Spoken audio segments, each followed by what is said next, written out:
Right. These are not your kids. These are children who suffer from structural violence, poverty, family breakdown, education failure, who are essentially managed with the criminal justice system. Well, and worse than that, they're also, or the good thing is they're also incredibly resilient. We've got to get away from this notion of saying juvenile delinquency is a huge problem that is only manageable by reducing poverty.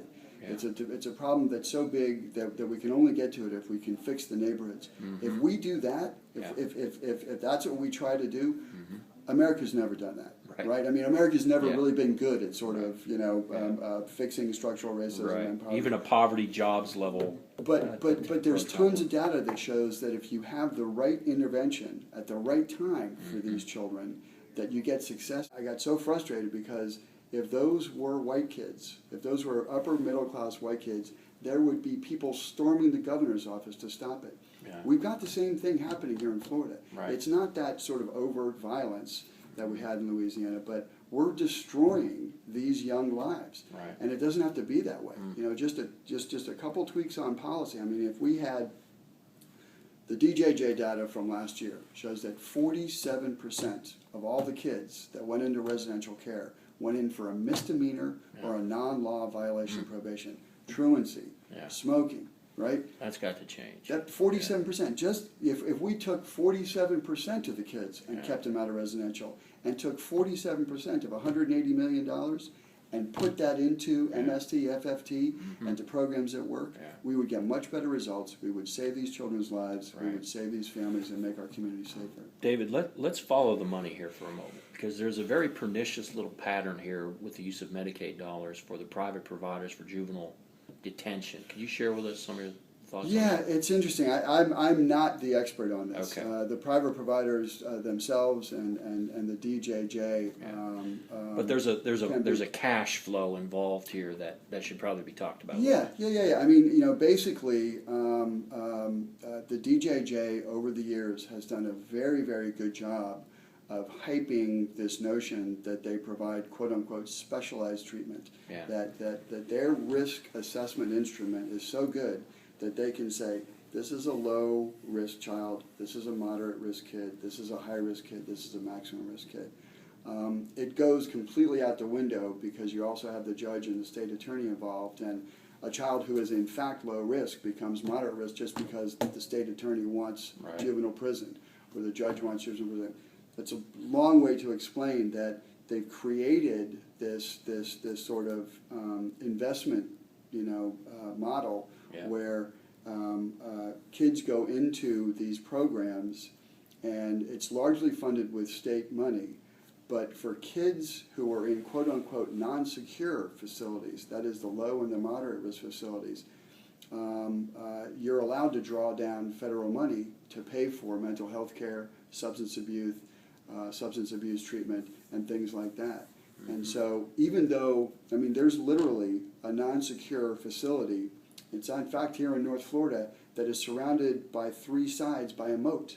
Right. And to call this a non-secure facility, you walk in, you give up your keys, the kids can't leave. The only difference is there's no razor wire on the walls, but they're a secure facility. The kid can't go home. He's locked down, and they're drawing down federal money to help pay for the treatment just because they can't. If it were effective, I'm happy to spend my federal dollars on that. Yeah. But it's a scam. These kids aren't getting better, and for the vast majority of the kids, what they need is treatment in their home, in their community, and not to be locked away. So the data clearly contradict the rhetoric in favor of current practice, and that's what needs to change. So let's just sort of summarize again by focusing on Duval. What specific things do you think need to happen in Duval to turn us around a little bit? Because as you say, Florida leads the nation, Duval leads Florida. So we're in the nation's capital of juvenile incarceration. So what specific strategies would you recommend for turning us around? I think there's four things that Duval's got to do. One is it's got to stop the use of arrest for minor sort of delinquent misconduct or adolescent misconduct. Truancy, possession. Well, even stuff like school fights, battery, assault, trespassing. So when you look at the data last year, there were 800 to 900 kids in Duval that were arrested for a misdemeanor as their very first offense. The very first time they ever got in the system was for a misdemeanor. Yeah. There is an opportunity in Florida to give a kid what they're calling a civil citation in lieu of arrest. And For first-degree nonviolent misdemeanors.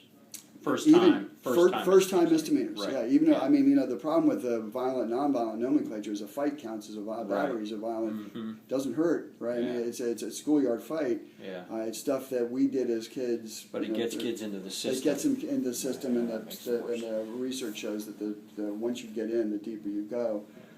So first and foremost, don't arrest those kids. Issue them a civil citation right there off the top. 900 kids that aren't brought into the system. And provide an intervention at that point. Yeah, an appropriate consequence. We're not Good. saying the kid doesn't get a consequence. Right. We're just saying that the arrest is too heavy-handed. Good. So that's one thing.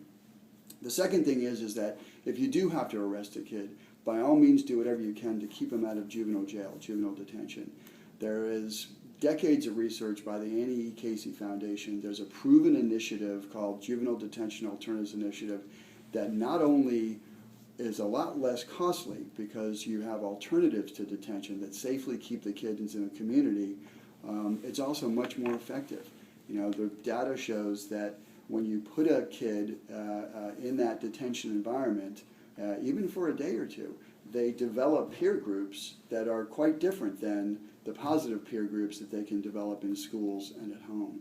So by all means, keep them out of detention. Duval needs to support JDAI, and it needs to be support of JDAI means that you base detention decisions on the risk assessment, and you provide alternatives for those kids that who may need more supervision but don't need a secure placement. Yeah. And it's taking that detention decision outside of the sort of gut of the state attorney or the judge thinking this kid needs detention.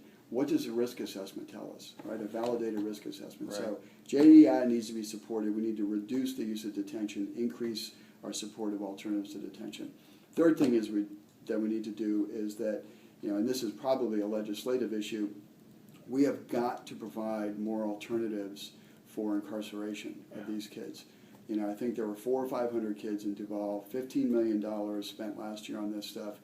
I'll bet you half of those kids, if not more, could be safely kept in the community at much less cost, at much more effectiveness. So stop using incarceration. What sorts of alternatives would you recommend? There's multi-systemic therapy and functional family therapy are the sort of gold standards. It's a brief, intensive intervention with trained therapists that work with the family and the kid to figure out what's going on at home and what needs to happen to keep that kid on the right track. Highly effective, a lot less expensive. Florida's got a lot of it, but just not enough. I think there's a program called Redirection here in Florida that provides those therapies that isn't it's not funded enough. I mean, there's waiting lists for So kids. we're spending tons of money on incarceration, which doesn't work, and underfunding treatment. Exactly. And then the third thing, and the fourth thing, and this goes to, I've called it a human rights violation. I don't think there's any other way to look at it. Is trying children as adults. Yeah. I've got a couple of kids who I met in the juvenile system who are now in the adult system. And, there is no one in this state that thinks that the Department of Corrections provides rehabilitative services to children, to adults, to anybody. Yeah. We long ago gave up this notion that putting people in prison was a rehabilitative thing. It is a pure punitive consequence. Well. Yeah. I've met kids with broken jaws. I've met kids who are in constant fear of attack by both guards and other prisoners.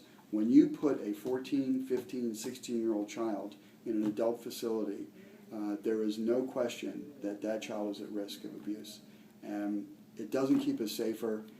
Overwhelmingly, the children that go into the system are African American. There is absolutely no way anybody can look at this and say that it's not a human rights violation. We're the only country in the world that does it to the extent we do. Florida leads the country on this. We've got to stop this.